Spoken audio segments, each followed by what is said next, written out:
ముఖ్యమంత్రి రేవంత్ రెడ్డిపై మాజీ డీఎస్పీ నళిని ఘాటు వ్యాఖ్యలతో వరుసగా విరుచుకుపడుతున్నారు. మొన్న తన 2 దరఖాస్తులను చెత్తబుట్టలో వేశారా అంటూ విమర్శలు గుప్పించిన నళిని వరుసగా పోస్టులు పెట్టారు. తాజాగా ఓ ఆడియోను విడుదల చేశారు. మొద్దు నిద్రపోతున్న ప్రభుత్వం అంటూ ఆగ్రహం వ్యక్తం చేశారు.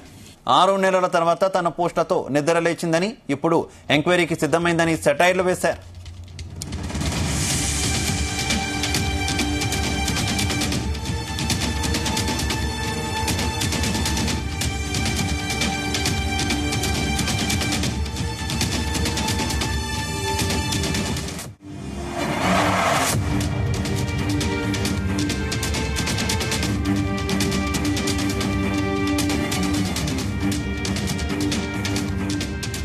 ముఖ్యమంత్రి రేవంత్ రెడ్డిపై మాజీ డీఎస్పీ నళిని ఘాటు వ్యాఖ్యలతో వరుసగా విరుచుకుపడుతున్నారు.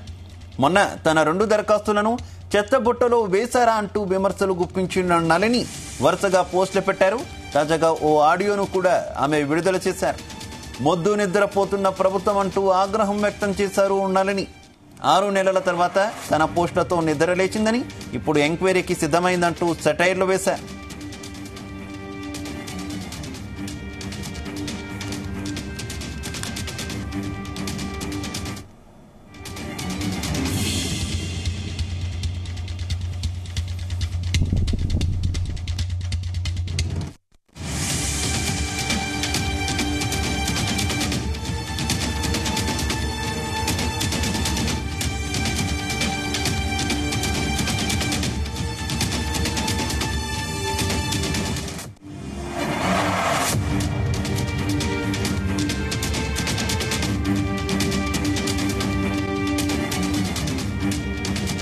ముఖ్యమంత్రి రేవంత్ రెడ్డిపై మాజీ డీఎస్పీ నళిని ఘాటు వ్యాఖ్యలతో వరుసగా విరుచుకుపడుతున్నారు.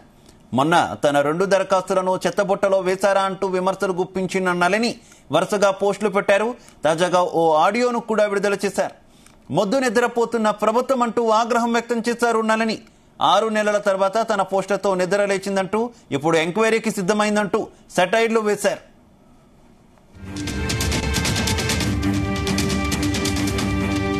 మొన్న నా పుట్టినరోజు అయిపోయిన దగ్గర నుంచి వారం రోజులుగా నేను ఫేస్బుక్ లో బిజీగా ఉన్నాను. 3 పోస్టులు రాశాను. ఇదంతా ఎందుకు జరిగింది అనంటే, నా పేపర్లు పోగొట్టి మొద్దు నిద్రపోతున్న ప్రభుత్వాన్ని లేపాల్సి వచ్చింది.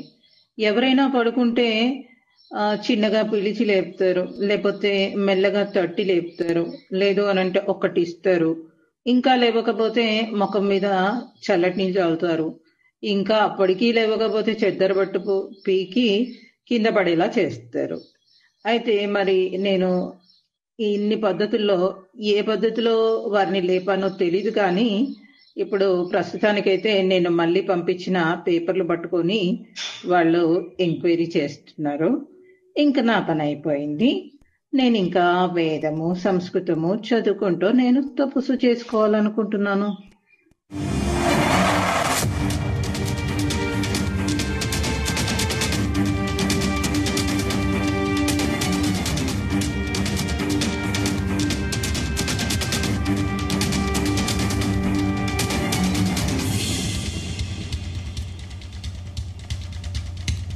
రైట్, ఇదే విషయానికి సంబంధించి మరింత సమాచారం మా క్రైమ్ బ్యూరో రవితేజ అందిస్తారు. రవితేజ, నళిని మాజీ డీఎస్పీ నళిని పోస్టులను ఏ రకంగా చూడాలి?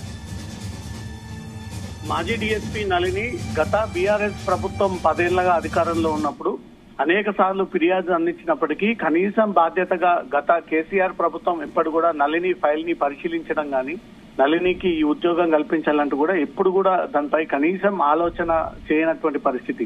ఇప్పుడు కాంగ్రెస్ ప్రభుత్వం ఏర్పడిన తర్వాత ప్రజల ప్రభుత్వం అంటూ చెప్పుకున్నటువంటి కాంగ్రెస్ ఈ నినాదంతో ప్రభుత్వం ఏర్పాటు చేసింది కాబట్టి ఇప్పటికైనా తనకు ఒక న్యాయం జరుగుతా ఉందనే ఒక ఆలోచనతో నేరుగా గతంలో రేవంత్ రెడ్డి అపాయింట్మెంట్ తీసుకొని సెక్రటరియట్ కి చేరుకొని సెక్రటరియట్ లో రేవంత్ రెడ్డితో కలిసి మొత్తం 16 పేజీలతో కూడినటువంటి ఒక నివేదిక తాను తయారు చేసుకుని తాను ఎదుర్కొంటున్నటువంటి సమస్యలు, ఎందుకు తెలంగాణ ఉద్యమ టైంలో తనను సస్పెండ్ చేయాల్సి వచ్చింది, తనను విధుల నుంచి ఎందుకు దూరం అవ్వాల్సి వచ్చింది అనే ఒక పూర్తి విషయాలు దాంట్లో పొందుపరుస్తూ ఇమీడియట్ గా ప్రభుత్వం తన డిమాండ్లు కొన్ని దీంట్లో పరిశీలనకు తీసుకొస్తా ఉన్నాను, వాటన్నిటిని పరిష్కరించే దిశగా ఆలోచన చేయండి అంటూ కూడా రేవంత్ రెడ్డికి ఆ మెమోరాండం ఇచ్చిన తర్వాత 6 నెలలు కావస్తా ఉన్నా ఇప్పటి వరకు రేవంత్ సర్కార్ దానిపైన ఎలాంటి నిర్ణయం తీసుకోలేదని, దీనిపై కనీసం ఇప్పటి వరకు చర్చ కూడా జరగలేదని, దీనిపై రివ్యూ కూడా ఏర్పాటు చేయలేదంటూ మాత్రం డీఎస్పీ నళిని 2 రోజుల క్రితం ఒక ట్వీట్ చేస్తూ, ఆ ట్వీట్ లో రేవంత్ సర్కార్ మొద్దు నిద్రలో ఉంది అంటూ మాత్రం ఒక సంచలన వ్యాఖ్య చేయడం జరిగింది,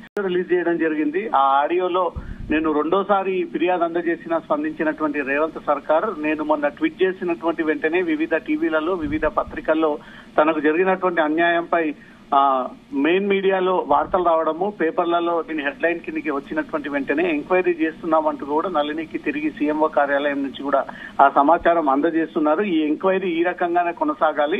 తను అడిగినటువంటి డిమాండ్స్ విషయానికి వస్తే, తన పేరు పైన తమ ఎన్జిఓకి ఒక ఆశ్రమాన్ని ఏర్పాటు చేయాలి, దీంతో పాటు రాష్ట్ర వ్యాప్తంగా ఉన్నటువంటి ఈ హిందూ ధార్మిక పద్ధతిలో నడుస్తున్నటువంటి వారందరికీ పట్ల రాష్ట్ర ప్రభుత్వం అండగా ఉండాలంటూ కూడా కొన్ని డిమాండ్స్ రేవంత్ రెడ్డి దృష్టికి తీసుకెళ్తూ ఈ లేఖ ఇవ్వడం జరిగింది. దీనిపైన ఇప్పటివరకు స్పందన లేకపోవడంతో మొద్దు నిద్రలో ఉంది రేవంత్ రెడ్డి సర్కార్. ఒక వ్యక్తిని లేపాలంటే సాధారణంగా ఇంట్లో ఎలా లేపుతారంటూ కూడా కొన్ని ఉదాహరణలు చెబుతూ, ఇన్నిసార్లు లేపే ప్రయత్నం చేసినా కాంగ్రెస్ ప్రభుత్వం లేవనెత్తేసరికి నేను ఈ పోస్టు పెట్టాల్సి వచ్చింది. ఇప్పటికైనా ఎంక్వైరీకి వేశారు. ఆ ఎంక్వైరీలో నిజంగానే ఈ ఫ్యాక్ట్స్ అన్ని కూడా బయటికి తేలి తను అనుకున్నటువంటి డిమాండ్లన్నీ కూడా నెరవేర్చాలంటూ మాత్రం ఒక ఆడియో రిలీజ్ చేయడం జరిగింది. ఎప్పటికప్పుడు ఎంతో ఓపికతో ఎంతో సహనంతో 6 నెలల పాటు ఎదురు చూసినటువంటి నళినికి తనకైనటువంటి అనుకూల స్పందన రాకపోవడంతో ఈ రోజు ఆడియో 2 రోజుల క్రితం ఆ పోస్ట్ చేసి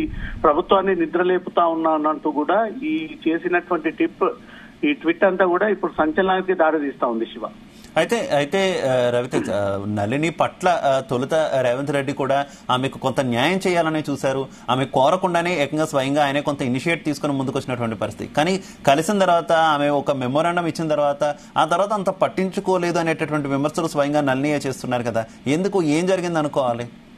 నళిని కలిసినటువంటి వెంటనే రేవంత్ రెడ్డి డిఎస్పీ నళినికి ఎందుకు ఉద్యోగం ఇవ్వకుండా ఎందుకు గత ప్రభుత్వం వ్యవహరించింది, దానికి గల పూర్తి వివరాలు కూడా 2 రోజుల్లో తన టేబుల్ పైన పెట్టి ఆ వివరాలన్నీ కూడా తనకు అందజేయాలంటూ కూడా తను నళిని కలిసినప్పుడే ఈ విషయాన్ని ఉన్నతాధికారులకు రేవంత్ రెడ్డి ఆదేశించడం జరిగింది.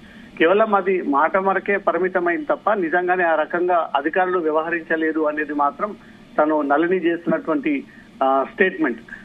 రేవంత్ రెడ్డి సర్కార్ నిజంగానే ఒకవేళ దానిపైన దృష్టి పెట్టి ఉంటే, ఆ పేపర్స్ గతంలో జరిగినటువంటి విషయాలన్నీ కూడా తెలుసుకుని ఉంటే ఇప్పటి వరకు తనకు కనీసం న్యాయం జరిగేది.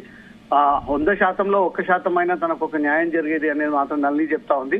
ఇచ్చినటువంటి ఫైల్ ని తీసుకెళ్లి చెత్తబుట్టలో వేసి ఇప్పటి వరకు కూడా ఆ ఫైల్ ని పరిశీలించలేదు అంటూ కూడా ఒక పోస్ట్ పెట్టడము, మళ్ళీ 2 రోజుల తర్వాత ఈ రోజు ఆడియో రిలీజ్ చేస్తూ రేవంత్ రెడ్డి సర్కార్ తన పెట్టినటువంటి పోస్ట్ పైన మీడియాలో వచ్చినటువంటి కథనాలను బేస్ చేసుకుని ఎంక్వైరీ వేస్తున్నామంటూ కూడా సమాచారం ఇచ్చారు. ఈ ఎంక్వైరీ ఇలాగే కొనసాగి తన డిమాండ్స్ ని పరిష్కరించే విధంగా మాత్రం సర్కార్ జీవో రిలీజ్ చేయాలి, తనకు అనుకూలమైనటువంటి ఆదేశాలు జారీ చేయాలంటూ మాత్రం నళిని ఈ ఆడియో రిలీజ్ చేయడం జరిగింది. రేవంత్ రెడ్డి సర్కార్ నళిని విషయంలో ఏ రకమైనటువంటి నిర్ణయం తీసుకోబోతా ఉంది, ఎలాంటి కీలక డెసిజన్ తీసుకోబోతా ఉంది అనే దానిపై మాత్రం ఇంకా క్లారిటీ రావాలి. ఎందుకంటే మొన్నటి వరకు నిరుద్యోగుల ఇష్యూ రాష్ట్ర వ్యాప్తంగా చర్చనీయాంశంగా మారింది. ఉద్యోగులంతా కూడా రోడ్డు మీదకి రావడము, తర్వాత గ్రూప్ 2 డిఎస్సి ఉద్యోగులు కాంగ్రెస్ ప్రభుత్వం ఏర్పడినప్పటి నుంచి కూడా వరుసగా ఏదో రకమైనటువంటి ఇష్యూస్ తెరపైకి రావడము, దాని పట్లనే సర్కార్ దృష్టి పెట్టిందే తప్ప నళిని ఇచ్చినటువంటి మెమోరాండం పై మాత్రం ఇప్పటి వరకు నిర్ణయం తీసుకున్నటువంటి పరిస్థితి లేదు. కాబట్టి తను మొద్దు నిద్రలో ఉన్నటువంటి కాంగ్రెస్ సర్కారుని తట్టి లేపాల్సినటువంటి బాధ్యత తనపై ఉంది. కాబట్టి అందుకే